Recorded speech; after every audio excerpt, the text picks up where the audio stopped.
अगला चरित्र है श्री अलर्क जी का चरित्र।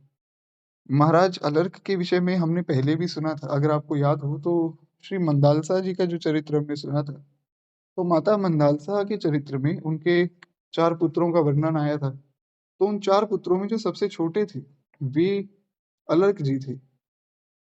तो श्री नाभा गोस्वामी जी महाराज वर्णन करते हैं। श्री नाभा गोस्वामी जी कहते हैं कि महाराज अलर्क, महाराज ऋतध्वज और महारानी मदालसा के 4 पुत्रों में सबसे छोटे पुत्र थे, और इनके अन्य ज्येष्ठ भाइयों के नाम विक्रांत, सुबाहु, शत्रुमर्दन थे।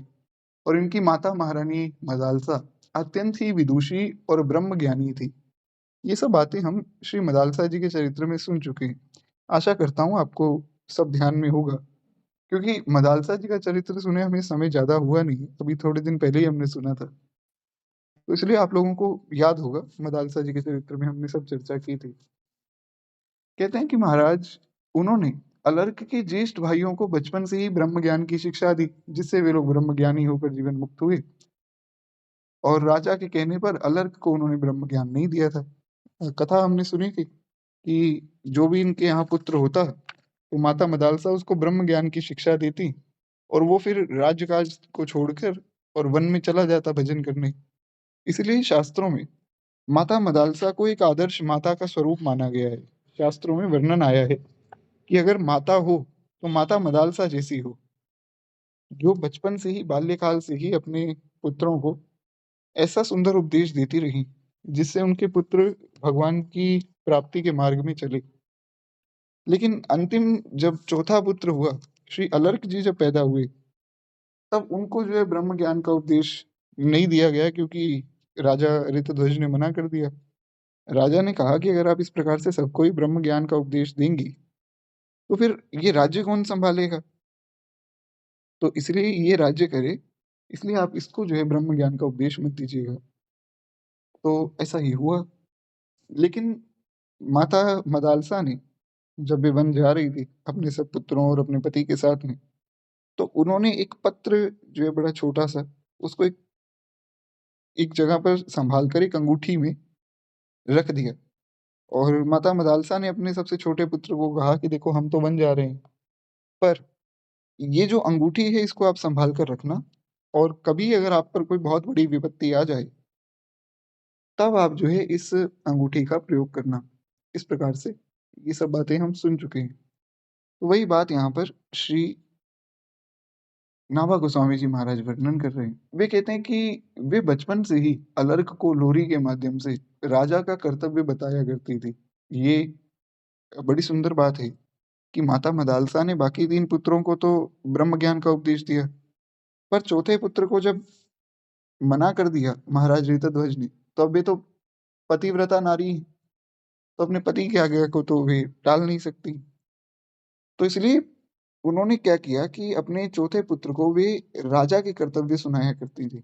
यानी कि कुछ ना कुछ बताती अवश्य थी, पर जो उनके लिए उपयोगी है वो। यहाँ से एक बड़ी सुंदर शिक्षा ये ली जा सकती है कि माताओं को जो है घर में अपने बालकों को सदैव सुंदर शिक्षा देनी चाहिए। भागवत जी की कथा है, रामायण की कथा है, आदि आदि, ये सब अपने बालकों को सुनानी चाहिए। क्योंकि इससे क्या होता है कि वो बालक बचपन से ही जब भजन साधन में लग जाएंगे, तो फिर आगे चलकर उनका भाव बहुत जल्दी पुष्ट हो जाएगा। खैर, इस प्रकार से माता मदालसा भी यही करती थी। राज्यम कुर्वण सुहृदो नंदयथ साधुनम रक्षास्ततम यज्ञैर्दधा। कहते हैं कि महाराज, राज्य करते हुए अपने सुहृदों को प्रसन्न रखना, यानी कि जो आपके आत्मीय लोग हैं, जो आपके अपने लोग हैं, उनको प्रसन्न रखना। दूसरी बात, साधुना,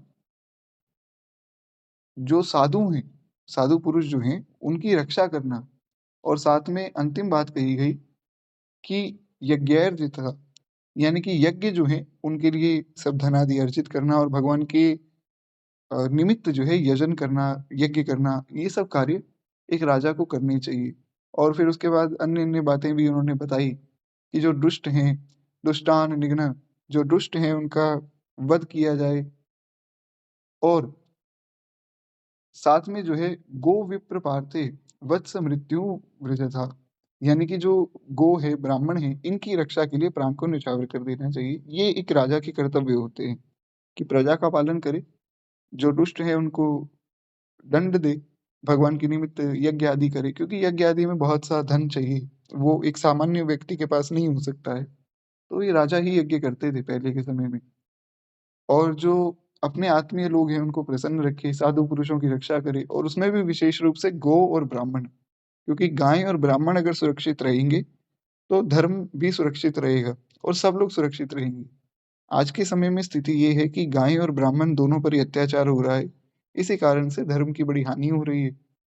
तो इसी कारण से जो है लोग लोग विश्वास नहीं करते हैं धर्म में। ये बात है। आप देखिए अभी महाकुंभ चल रहा है महाराज। महाकुंभ में सब लोग जा रहे हैं और काफ़ी वीडियो आ रही है।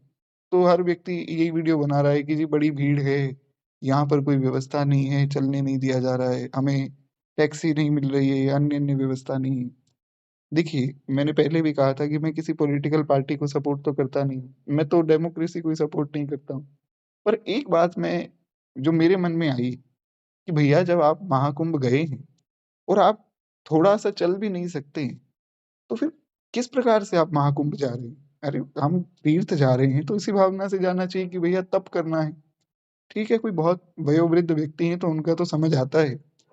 कोई जवान व्यक्ति होकर कह रहा है कि हम 10 किलोमीटर नहीं चल सकते हैं और 10 किलोमीटर भी महाकुंभ के लिए चलना है, जहाँ पूरे विश्व ब्रह्मांड के देवलोक के संत महापुरुष विराजमान हैं, वहाँ जाने का हमें प्रसन्नता नहीं है। हम ये देख रहे हैं कि जी वीआईपी आ गए और वहाँ पे चलना पड़ गया। ये कैसी बातें हैं? हमारा कुंभ में भाव ही नहीं। हालाँकि इन सब विषयों में क्या है, अगर कोई कुछ बोले तो ऐसा लोगों को लगता है कि ये तो जी किसी पार्टी को सपोर्ट करते हैं, इसलिए मैं बोलता नहीं हूँ।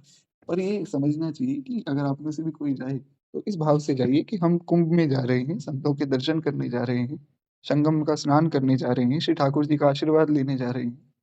तो ठीक है, थोड़ा-सा अगर कष्ट शरीर को मिलता है तो अच्छी बात है। तप में कुछ कष्ट जो है शरीर को देना भी चाहिए।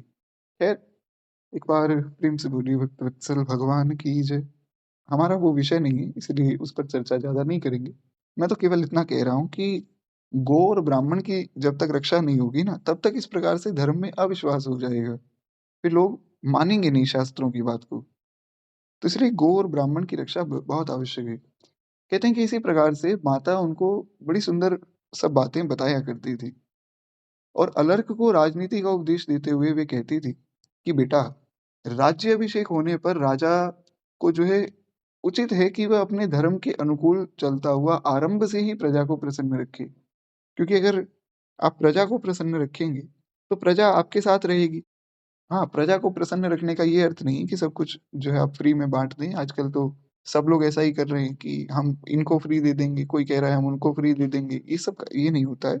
प्रजा को प्रसन्न रखना यानी कि उनके लिए अच्छी व्यवस्था सब करना, उनके लिए जो-जो उनकी आवश्यकताएँ हैं वो पूर्ण करना, इस प्रकार से।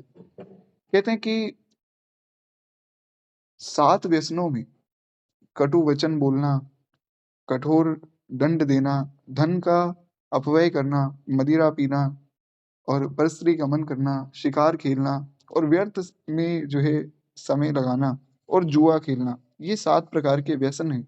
इनका परित्याग राजा को कर देना चाहिए, क्योंकि वे राजा का जो है मूलोच्छेद करने वाले हैं। यानी कि राजा को जो है पतन की ओर ले जाते हैं। इसलिए इन 7 वस्तुओं को राजा को त्याग देना चाहिए। राजा को कटु वचन भी नहीं बोलना चाहिए।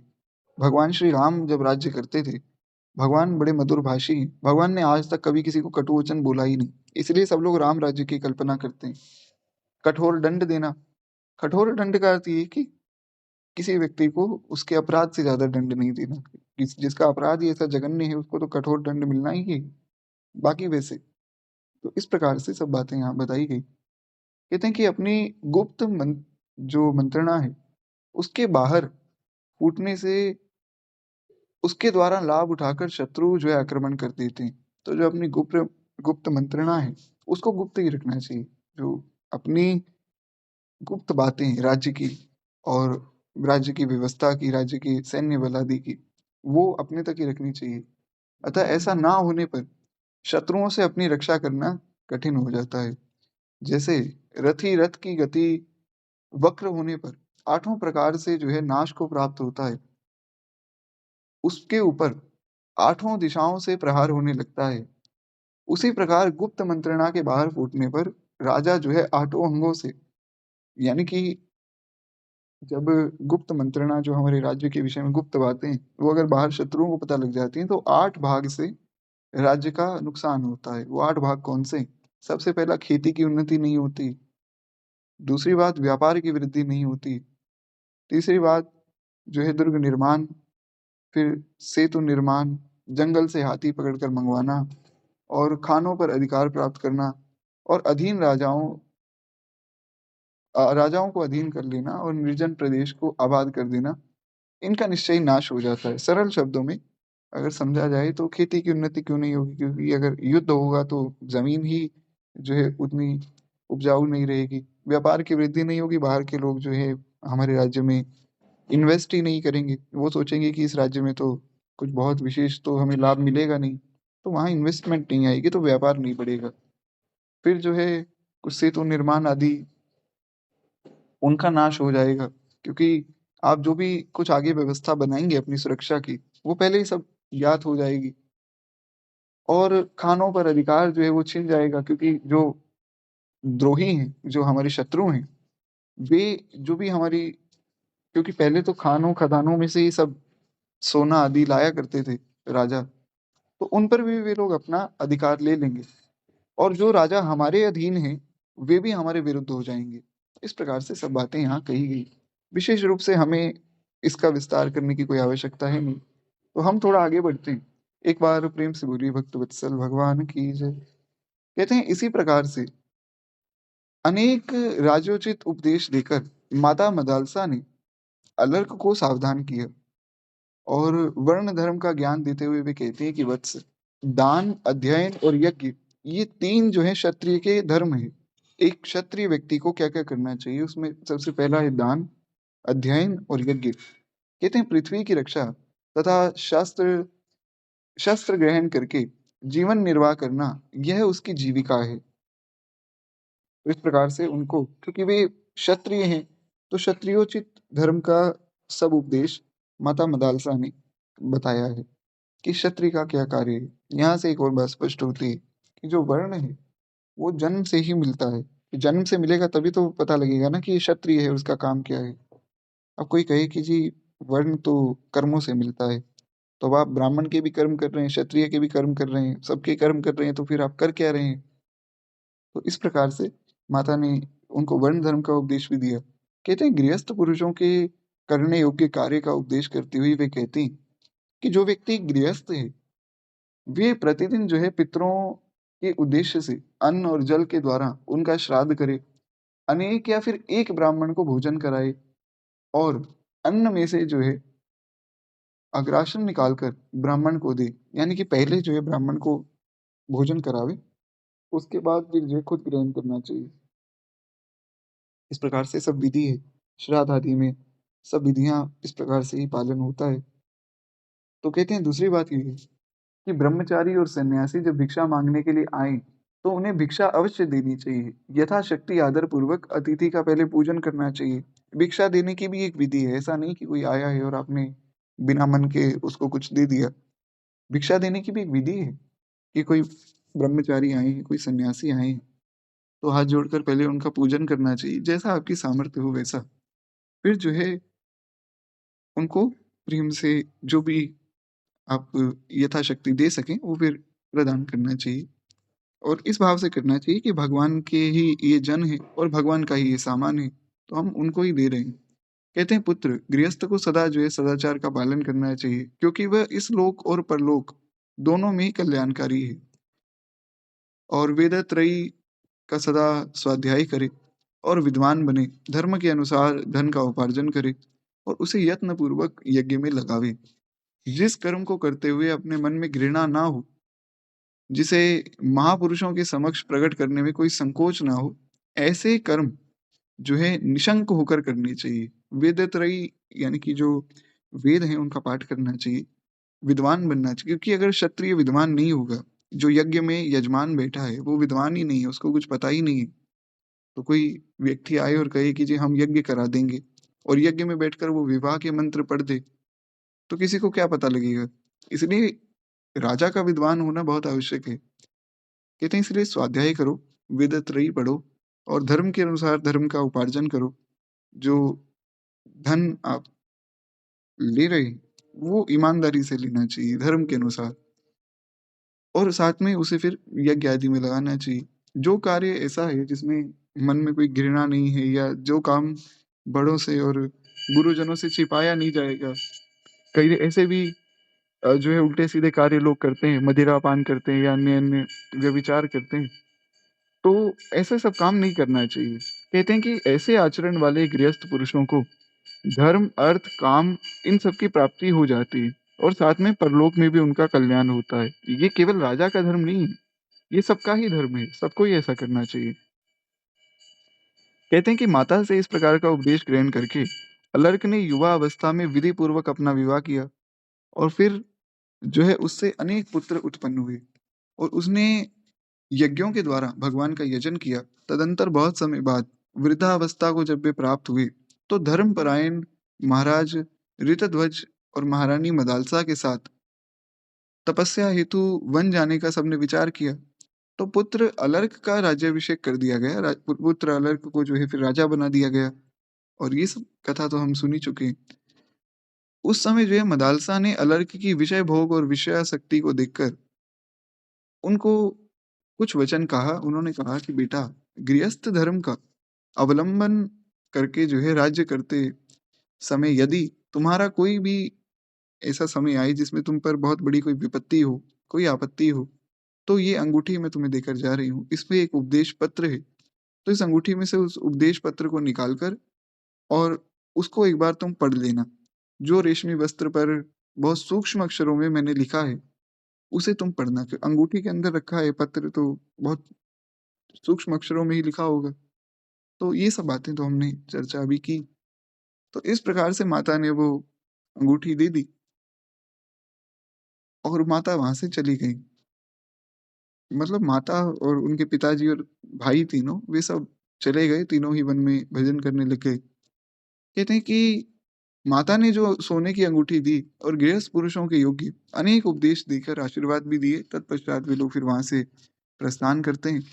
कहते हैं अलर्क यद्यपि धर्मात्मा राजा ही थे और वे अपनी प्रजा का न्यायपूर्वक पुत्र की भांति पालन भी करते थे, परंतु मन को प्रिय लगने वाले विषयों का भोग करते हुए उन्हें कभी उनसे वैराग्य नहीं हुआ। विषयों का भोग तो करते रहते थे पर वैराग्य मन में जगा नहीं। भाई यही एक स्थिति जो है संसार की है कि विषयों का भोग करते जा रहे हैं, उसमें कष्ट भी मिलता जा रहा है पर फिर भी वैराग्य उन विषयों से कभी भी नहीं होता है। ऐसा कभी भी नहीं आता है कि इन विषयों को जो है छोड़कर हमें भजन में लगना चाहिए। हाँ, ये अवश्य आता है कि भजन को छोड़कर विषयों में लग जाना चाहिए। मुझ जैसे जो ढोंगी पाखंडी लोग हैं, वो विषयों में ही डूबे रहते हैं। खैर, कहते हैं इस प्रकार से उनकी ओर से उन्होंने जो है कभी भी उनके मन में तृप्ति नहीं हुई। उनको ऐसा लगता था कि और जो है विषय सुख मुझे मिल जाए ऐसा। उनके इस प्रकार के भोगासक्त और प्रमादी अजितेंद्रिय होने का समाचार उनके भाई को मिला। तो 3 भाई थे, हमने सुना था, जिसमें सबसे बड़े विक्रांत, जो मझले भाई थे उनका नाम था सुबाहु और उस उनके छोटे भाई थे शत्रुमर्दन और सबसे छोटे तो अलर्क ही थे। तो सुबाहु जी को सारी बात पता लगी कि राजा जो है, इनको विषयों में इनकी आसक्ति दूर नहीं हो रही है और ये विषयों में डूबे हुए हैं, मन में वैराग्य जाग नहीं रहा है और जागेगा भी कैसे? जो व्यक्ति राजा है, उसके कहने पर तो एक कहने पर सारी विषय की वस्तुएँ वहाँ प्रकट हो जाती। राजा का मन किया कि आज हम कुछ बहुत बढ़िया मिष्ठान खाएँगे, तुरंत बन जाता है। अन्य-अन्य जो भी उसके मन में आता है सब पूर्ण हो जाता है। तो सुबाहु जी ने सोचा कि कुछ ऐसी लीला करनी चाहिए, जिससे इनके मन में वैराग्य जगे और ये भी भजन साधन में लग जाएँ। क्योंकि हमारी माता ने हमें उपदेश देकर तो हमें तो बचा लिया, पर हमारे भाई को कौन बचाएगा? तो सुबाहु जी ने क्या किया कि किसी प्रकार से इनको ज्ञान प्राप्त हो, तो कुछ उपाय करने का उन्होंने सोचा। कहते हैं कि उन्होंने दूत को भेजा और कहा कि अपने बड़े भाई सुबाहु को राज्य दे दो। अलर्क ने उत्तर दिया कि मेरे बड़े भाई मेरे ही पास आकर मुझसे प्रेम पूर्वक राज्य मांग लें, मैं किसी भी प्रकार से जो है उनको मना नहीं करूंगा। आप जो है यहाँ आइए, राज्य ले लीजिए। क्योंकि अलर्क के मन में था कि मेरे बड़े भैया तो जो है वो वैराग्य ले चुके हैं, वो अब राजकाज में तो वापिस आएंगे नहीं, तो ये दूत शायद झूठ बोल रहा है। तो उन्होंने कहा कि देखो, आक्रमण के भय से तो मैं डरूंगा नहीं, अगर उनको ये राज्य चाहिए तो वापिस यहाँ आए और मुझसे राज्य मांग ले, मैं दे दूंगा। अलर्क का इस प्रकार का उत्तर सुनकर सुबाहु प्रसन्न नहीं हुए। तो फिर सुबाहु ने क्या किया कि अपने मामा जी के पास गए। मामा जी को कहा कि मामा जी, ऐसी ऐसी सब बात है, तो आप जो है इसको डरा धमका के इसका राज्य ले लो, क्योंकि वास्तव में ये राज्य मुझे मिला था मेरे माता पिता से, इसने जो है उस राज्य पर अपना अधिकार मान लिया। ऐसा झूठ बोल दिया सुबाहु ने। किसी व्यक्ति को भगवान के भजन में लाने के लिए अगर झूठ बोला जाए तो वो झूठ नहीं है। तो जो उनके मामा जी थे, काशीराज जी ने उन पर चढ़ाई कर दी। युद्ध हुआ है काशीराज जी के साथ। जब युद्ध चल रहा था तो काशीराज ने इनको हरा दिया और अलर्क घबरा गए। तब जो है अलर्क ने फिर वो जो माता की दी हुई अंगूठी है उसमें से वो उपदेश पत्र निकाला, और उपदेश पत्र निकालकर उन्होंने उसमें जो है देखा, उसमें लिखा था कि आसक्ति का सब प्रकार से त्याग करना चाहिए, किंतु यदि ऐसा हो कि आसक्ति का त्याग नहीं किया जा सकता है, वैसे तो आसक्ति को छोड़ देना सबसे श्रेष्ठ है, पर अगर जो है आसक्ति का त्याग नहीं किया जा सकता है तो सत्पुरुषों का संग करना चाहिए, अपनी आसक्ति को भगवान में लगा देना चाहिए। क्योंकि सत्पुरुषों के संग से ही हम जो है विषय भोगों से और आसक्ति से बच सकते हैं। कहते हैं कामनाओं को सर्वथा छोड़ देना चाहिए, परंतु यदि वे नहीं छोड़ी जा सकती हैं तो मुमुक्षु की कामना करनी चाहिए, यानी कि जो मुक्ति है उसकी कामना करनी चाहिए। अगर आप कामनाओं को छोड़ दें तो सर्वश्रेष्ठ है, पर उससे भी श्रेष्ठ बात ये है कि आप ये कामना करें कि हमें भगवान का भजन मिले। श्री भरत जी महाराज प्रयागराज के दर्शन करने गए। अभी महाकुंभ चल रहा है तो महाकुंभ की बात थोड़ी की जाए। तो भरत जी ने क्या मांगा? अर्थ न धर्म न काम रुचि, गति न चहु निर्वाण, जन्म जन्म रति राम पद, यह वरदान नाम। सीताराम चरण रति मोरे, अनुदिन बढ़ऊ अनुग्रह तोरे। भरत जी ने भी यही कामना की है कि मुझे भगवान का जो भजन मिले, चाहे बार बार जन्म भी हो तो भी कोई बात नहीं, पर मैं भगवान का भजन करता रहूं। तो इस प्रकार से मुमुक्षा की कामना करनी चाहिए। कहते हैं कि क्योंकि मुमुक्षा की कामना जो है सब कामनाओं को मिटाने के लिए दवा है। उस उपदेश को अनेक बार पढ़कर अलर्क ने सोचा कि मनुष्य का कल्याण कैसे होगा मुक्ति की इच्छा जागृत करने पर, और मुक्ति की इच्छा जागृत कैसे होगी, वो सत्संग से होगी। तो इसलिए मुख्य बात ये है कि मुझे सत्संग करना चाहिए। ऐसा निश्चय करके वे सत्संग के लिए महात्मा दत्तात्रेय जी की शरण में गए और उनके चरणों में प्रणाम करके राजा ने जो है उनका पूजन किया और कहा कि हे ब्राह्मण, आप जो है शरणार्थियों को शरण देने वाले हैं, मुझ पर कृपा कीजिए। मैं भोगों में अत्यंत आसक्त हूँ और दुखों से बड़ा आतुर हूँ, आप मेरे दुख को दूर कीजिए। भगवान दत्तात्रेय ने कहा कि राजन, मैं अब तुम्हारा दुख दूर करता हूँ। सच सच बताओ, तुमने किस बात के लिए ये प्रश्न किया है, तुम्हें क्या दुख हुआ है? अलर्क ने कहा कि हे भगवान, इस शरीर के बड़े भाई यदि राज्य लेने की इच्छा रखते हैं तो ये शरीर जो है पांच भूतों का एक समुदाय मात्र है, तो ये पंचभूत शरीर मैं तो त्याग दूंगा, और गुणों ही गुणों में प्रवृत्ति हो रही है। अतः मेरा उनसे क्या, शरीर से रहकर भी वे और मैं दोनों ही शरीर से भिन्न हैं। यानी कि सरल शब्दों में कहा जाए तो मेरे जो भैया हैं वे अलग हैं, मैं अलग हूँ, और हमारे गुण भी अलग अलग हैं। ऐसा वे प्रार्थना कर रहे हैं। कहते हैं कि ये हाथ आदि कोई अंग जिसका नहीं है, मांस हड्डी और नाड़ियां इनके विभाग से जिसका कोई संपर्क नहीं है, उस पुरुष का इस राज्य हाथी घोड़े और रथ आदि से किंचित भी क्या संबंध है? इसलिए ना तो मेरा कोई शत्रु है और ना मुझे कोई दुख है ना सुख है। और ना नगर और कोष से ही मेरा कोई संबंध है। ये हाथी घोड़े आदि सेना ना तो सुबाहु की है और ना ही दूसरे किसी व्यक्ति की है और ना ही मेरी है। यानी कि मुख्य बात ये है कि जब सब भगवान के अंश हैं, तो ये सारी सामग्री भगवान की है, ये राज्य भी भगवान का है। और जैसे कलसी, घट और कुमंडल में एक ही आकाश है और उसमें भी पात्र भेद से अनेक सा आकाश दिखाई देता है, उसी प्रकार से सुबाहु, काशीराज और मैं भिन्न-भिन्न शरीरों में रहकर एक ही शरीर के भेद से भेद की प्रतीति कर रहे हैं। पुरुष की बुद्धि से जिस-जिस वस्तुओं में आसक्ति होती, वहाँ-वहाँ वह दुःख भी लाकर देती है। मैं तो प्रकृति से परे हूँ, अतः ना मैं दुखी हूँ, ना मैं सुखी हूँ।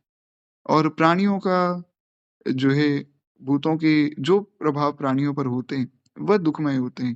तात्पर्य ये है कि जो भौतिक भोगों में ममता के कारण आसक्त हैं, वे ही केवल सुख और दुःख का अनुभव करते हैं, जो भौतिक भोगों से ऊपर उठ चुके हैं, जिनकी भौतिक भोगों में कोई आसक्ति नहीं, उनको सुख और दुःख का कोई अनुभव होता नहीं। जिस प्रकार से एक घड़ा है, तो उस घड़े में एक सूरज दिख रहा है। अब 100 घड़े रख दिए जाएँ तो 100 सूरज दिखेंगे, लेकिन सूरज तो एक ही है।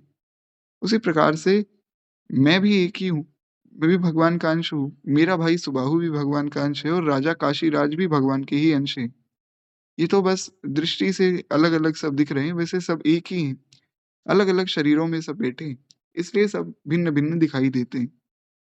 इसलिए ना तो ये राज्य मेरा है, ना ही ये राज्य काशीराज का है और ना ही ये राज्य अन्य किसी व्यक्ति का है।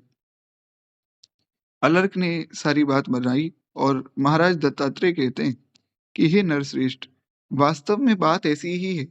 तुमने जो कहा वो बिल्कुल सही है और बिल्कुल ठीक है। ममता ही दुःख का कारण है और ममता का अभाव ही सुख का कारण है। मेरे प्रश्न करने मात्र से तुम्हें ये उत्तम ज्ञान प्राप्त हो गया, जिससे ममता की प्रीति को जो है, सेमर की रुई की भांति तुमने उड़ा दिया। इसके बाद जो है, अत्रिनंद भगवान दत्तात्रेय ने अलर्क को योगचर्या और योग के विघ्न तथा उनसे बचने के सब उपाय, 7 धारणा, 8 ऐश्वर्य, योग की मुक्ति, प्रणव की महिमा, योग साधनाओं में आने वाली अरिष्ट एवं उनसे जो है बचने के जो उपाय हैं, सब कुछ बताया। तदंतर राजा अलर्क ने अत्रिनंद दत्तात्रेय भगवान के चरणों में प्रणाम किया और प्रणाम करके अत्यंत प्रसन्नतापूर्वक निवेदन किया और कहा कि हे ब्राह्मण, सौभाग्यवश आपके संग से मुझे सब ज्ञान प्राप्त हुआ है और सौभाग्य से ही आपने मुझ पर कृपा की है। हे भगवान, भाई सुबाहु तथा काशीराज दोनों ही मेरे उपकारी हैं, जिनके कारण मुझे आपके समीप आने का सौभाग्य मिला। अब मैं समझ गया कि मेरे भाई सुबाहु ने ये सारी जो लीला की, ये मेरा राज्य लेने के लिए नहीं की, बल्कि मुझे शिक्षा देने के लिए ये सारी लीला उन्होंने रची। और राजा काशीराज ने भी जो मुझ पर आक्रमण किया, वो केवल इसीलिए किया कि मैं आपकी शरण में आकर आपसे ज्ञान ले सकूं। अब मेरा सारा अज्ञान जल गया है। अब मैं ऐसा यत्न करूंगा कि जिससे फिर किसी भी प्रकार से दुख ना भोगना पड़े। आप मेरे ज्ञानदाता महात्मा हैं, अतः आपसे आज्ञा लेकर मैं गृहस्थ आश्रम का त्याग कर कर अब विरक्ति के मार्ग पर चलूंगा और वृक्षों के नीचे वन में रहा करूंगा। इसके बाद राजा अलर्क जो है उन्हें प्रणाम करके उसी स्थान पर आए जहाँ काशीराज और सुबाहु बैठे थे और उन लोगों को निकट पहुंचकर अलर्क हंसते हुए कहा कि देखो, राज्य की इच्छा रखने वाले काशीराज, अब आप इस राज्य को भोगें। आपको राज्य चाहिए था, आप राज्य ले लीजिए, या अगर आपको इच्छा हो तो आप मेरे भाई सुबाहु को राज्य दे दीजिए। मुझे तो इस राज्य की कोई कामना है नहीं। अलर्क की ये बात सुनकर काशीराज ने कहा कि अलर्क, तुम क्षत्रिय धर्म के ज्ञाता हो, फिर बिना युद्ध किए राज्य क्यों छोड़ रहे हो? क्योंकि अगर तुम क्षत्रिय हो तो भैया युद्ध करो। हाँ, युद्ध में तुम हार जाओ फिर राज्य छोड़ो, फिर तो बात समझ में आती है। पर तुम बिना युद्ध के जो है राज्य छोड़ रहे हो, ये बात समझ नहीं आई।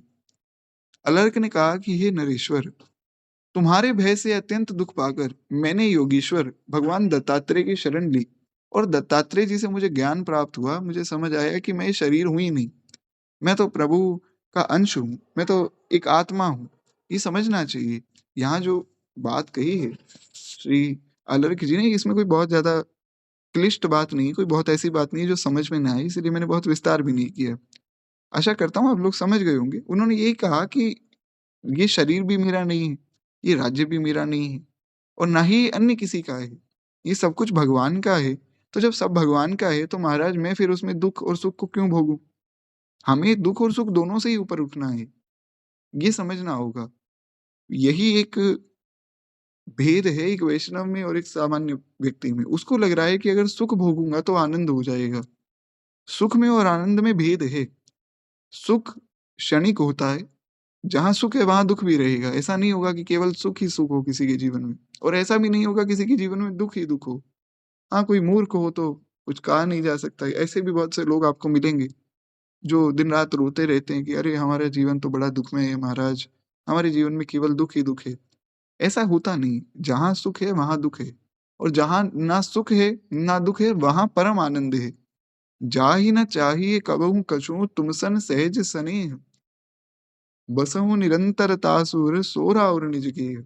श्री वाल्मीकि जी ने कहा प्रभु जिनको कुछ भी नहीं चाहिए, ना सुख चाहिए, ना दुःख चाहिए, आपसे किसी भी प्रकार की कोई कामना नहीं करते हैं, केवल आपसे आपको माँगते हैं। हे प्रभु आप उनके हृदय में निवास कीजिए। तो यहाँ जो बात इन्होंने कही है, ये बात बिल्कुल उचित है, पर इस पर मैंने विस्तार क्यों नहीं किया उसका एक कारण है। उसका कारण ये है कि यहाँ ये बात योग की भावना में कही गई है।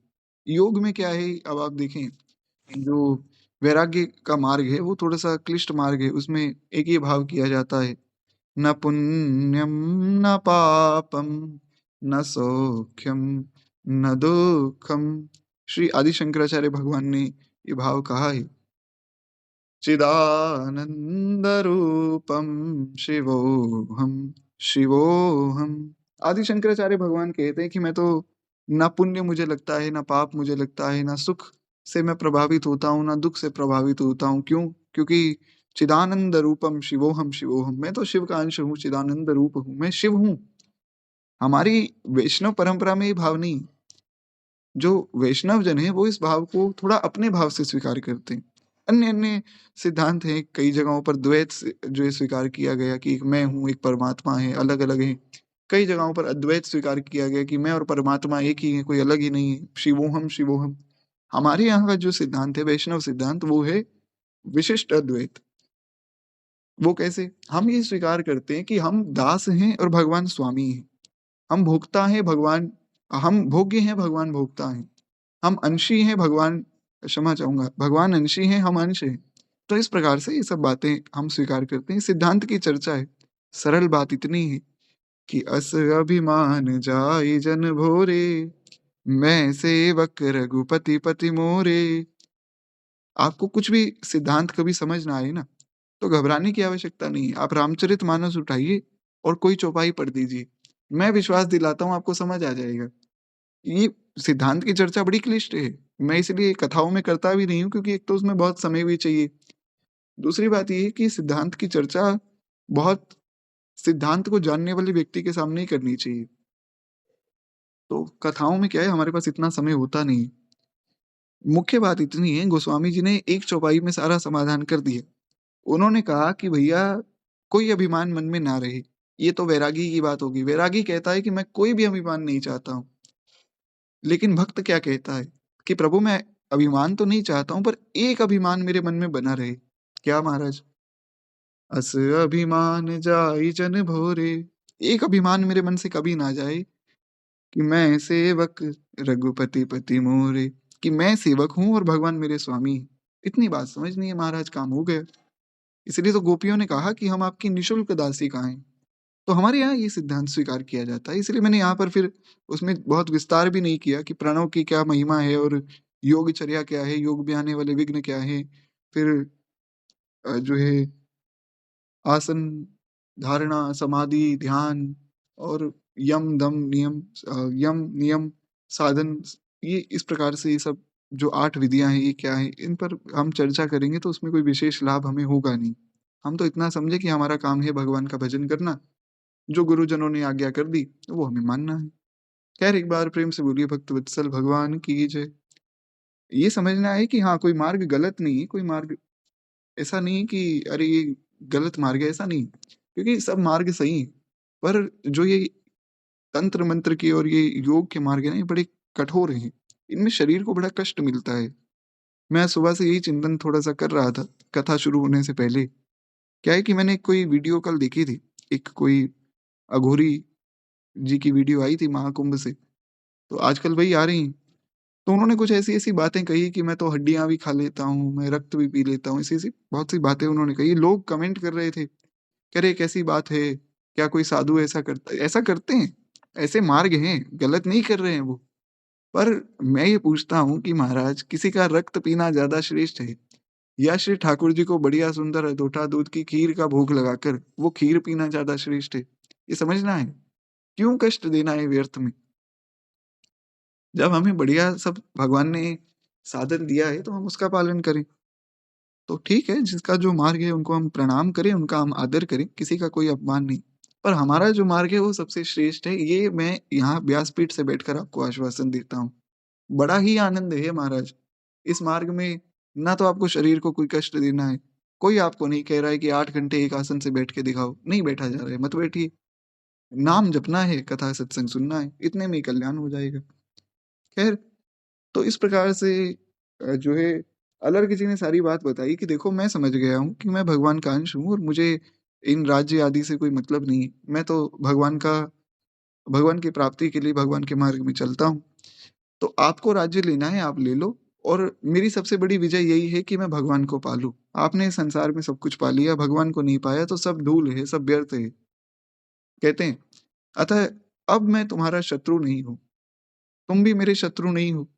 और ये सुबाहु, ये तो मेरे अपकारी हैं, क्योंकि इनकी कृपा से ही तो मैं क्षमा चाहूँगा उपकारी हैं। अपकारी का मतलब तो शत्रु होता है। ये मेरे उपकारी हैं क्योंकि इनकी कृपा से ही मैं दत्तात्रेय भगवान की शरण में गया। भगवान दत्तात्रेय साक्षात भगवान हैं। हमने 24 अवतारों की कथा सुनी थी। जय जय मीन बराह कमठ नर हरि बलि बामन, परशुराम रघुवीर कृष्ण कीरति जग पावन, बुद्ध कल की अरु व्यास पृथु, हरिहंस मनवंतर, यज्ञ ऋषभ है ग्रीव ध्रुव, बरदैन धनवंतर, बद्रीपति दत्त कपिल देव, सनकादिक करुणा करो, 24 रूप लीला रुचिर श्री, अग्रदास उरपग धरो। इस प्रकार से हमने पूरी कथा सुनी थी। श्री दत्तात्रेय भगवान का इसमें वर्णन आया था। उनकी कथा भी हमने विस्तार में सुनी थी। तो इस प्रकार से उनकी शरण में जाकर मैंने ज्ञान प्राप्त किया है और मैं सब बातों को समझ चुका हूँ। इसलिए मुझे अब राज्य की कोई कामना नहीं है। कहते हैं अलर्क के यूँ कहने पर राजा सुबाहु अत्यंत प्रसन्न हुए और राजा सुबाहु ने कहा, धन्य धन्य, आज तुमने जो है मेरा हृदय प्रसन्न कर दिया। तत्पश्चात वे काशीराज से बोले कि हे नृपश्रेष्ठ, मैं जिस कार्य के लिए आपके पास आया था वो कार्य पूर्ण हो गया, अब मैं जाता हूँ। तो काशीराज ने कहा कि भाई तुम्हारे लिए राज्य मैंने खाली करवाया है, तुम राज्य तो लो। तो सुबाहु ने कहा कि मैं राज्य लेने आया ही नहीं था, ना ही ये राज्य मेरा है, मैं तो झूठ बोला था। मैं तो अपने भाई को जो है वैराग्य के मार्ग में लाना चाहता था, इसलिए मैंने आपके द्वारा इस राज्य पर हमला करवा दिया। मुझे राज्य की कोई कामना नहीं है। आपको अगर चाहिए तो ये राज्य आप रख लीजिए। हमें अब जो है हम दोनों भाई तो जा रहे हैं भजन करने, तो हमें वैसे भी कोई इसकी कामना तो है नहीं। आप रख लो ये राज्य, आप ही इसका भोग करना। कहते हैं मेरे 2 बड़े भाई वे परम ज्ञानी हैं और उन दोनों का तथा मेरा तत्व ज्ञान माता ने बचपन से ही हमें दे दिया था। किंतु हमारा जो भाई है अलर्क, ये वंचित रह गया था, तो इसको गृहस्थ आश्रम में जाना पड़ा। इसको वहाँ से छुड़ाने के लिए हम यहाँ आए थे। हमारा कार्य हो गया, अब ये राज्य आप रख लीजिए, इत्यादि प्रकार से सारी बातें उन्होंने कही। अंत में जाते-जाते उन्होंने आशीर्वाद भी दिया। उन्होंने कहा कि हे राजन, तुमने हमारी सहायता की इसलिए तुम्हारा कल्याण हो, अब हम जाते हैं। काशी नरेश ने सारी बात सुनी। फिर काशी नरेश से ऐसा कहकर वे दोनों तो चले गए। काशी नरेश ने फिर अलर्क का सत्कार करके अपनी नगर की जो है राह ली, यानी कि फिर वे वापस अपने महल में आ गए काशीराज जी। और अलर्क का जो राज्य था, अलर्क ने अपने ज्येष्ठ पुत्र का राज्याभिषेक करके उनको वो राज्य सौंप दिया। सब आसक्तियों को त्याग कर आत्म सिद्धियों के लिए वे वन में चले गए और उसके बाद वहां बहुत समय तक जो है वे बिल्कुल संग्रह परिग्रह से दूर रहे, कुछ भी किसी से माँगना नहीं, कुछ भी लेना नहीं, आकाश वृत्ति से रहते थे। और वहाँ फिर भी एक कठोर तप में लग गए। इस प्रकार से फिर सारी बात यहाँ पर आई है। आगे इसी बात को श्री प्रियादास जी ने एक कवित्त में लिखा है। सो वो कवित्त हम उसको यहाँ प्रणाम करें, क्योंकि बात यही है। आगे जो हमारा अगला छप्पय है वो कल शुरू होगा।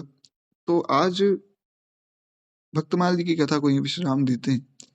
अब हम लोग जो है श्री दादा गुरुदेव भगवान की कथा पर थोड़ी चर्चा कर लेते हैं। प्रयास ये रहेगा कि 1 घंटे कम से कम चर्चा हो। 8 साढ़े 8 तक अगर आप लोग जुड़ सकें तो अच्छा है। अगर तब तक नहीं रुक सकते हैं तो कोई बात नहीं, कथा मैं रिकॉर्ड कर ही रहा हूँ, तो आप रिकॉर्डिंग सुन सकते हैं बाद में। तो एक बार प्रेम से बोलिए भक्त वत्सल भगवान की जय।